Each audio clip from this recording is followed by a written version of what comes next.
Amani hii mchungaji ndio inatufanya sisi tuwe hapa. Kuna mataifa mengine hayana amani kabisa. Sasa tuendelee kuitunza amani ambayo tumepewa na Mungu. Najua wachungaji sio wakorofi vile kama walivyo mataifa mengine. Kule Marekani wiki yote nzima wanapigana. Kule Sudani, Kongo, miaka nenda rudi hawajawahi kupata amani. Sasa mimi nitoe rai, tuishike amani tulionayo, kwa sababu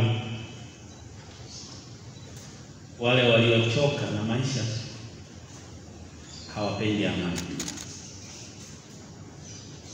Na mtu akichoka anatafuta kitu gani kumsaidia. Niombe sasa sisi tukiwa kwenye kanisa hili, sisi viongozi wa dini, tusitumie majukwaa kuvunja amani na nchi hiyo. Tufanye kazi yetu kama viongozi wa dini, lakini tusitumie majukwaa kuwashawishi watu kuvunja amani. Lakini pia tusitumie majukwaa kuvunja heshima ya mwenzako. Sisi wa Tanzania tumelelewa kuheshimiana. Mkubwa anamheshimu mdogo, mdogo anamheshimu mkubwa. Ndivyo tulivyo na ndivyo tunavyoishi. Lakini pia mamlaka zote huwekwa na Mungu. Tuziheshimu zile mamlaka na zenyewe pia zitatuheshimu. Lakini sio kutafuta sehemu ambapo wewe Mungu amekukabidhi kulea kondoo wake kiimani, ukaitumia sehemu hiyo kama sehemu ya kutukana, kama sehemu ya kukejeli, kama sehemu ya kumdhalilisha mtu.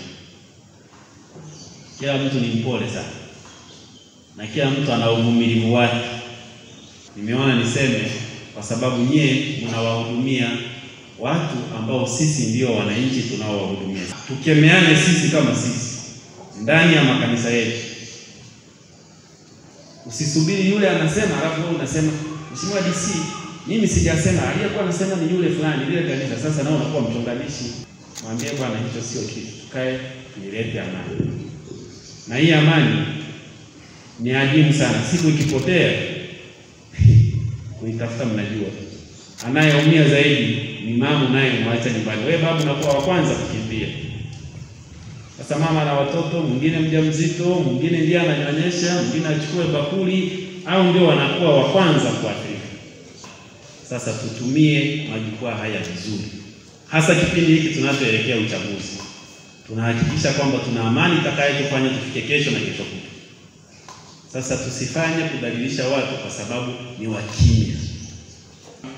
Na ni wajibu wangu pia kuhakikisha kwamba jukumu langu la kwanza kama mkuu wa wilaya ni kuhakikisha kwamba kuna kuwepo amani na utulivu katika wilaya. Lakini hatutavumilia vitendo vinavyofanywa na wenzetu kutumia makanisa kwa sababu ya kuvunja amani ambayo tumeritishwa na sisi tuje tuwaridhishe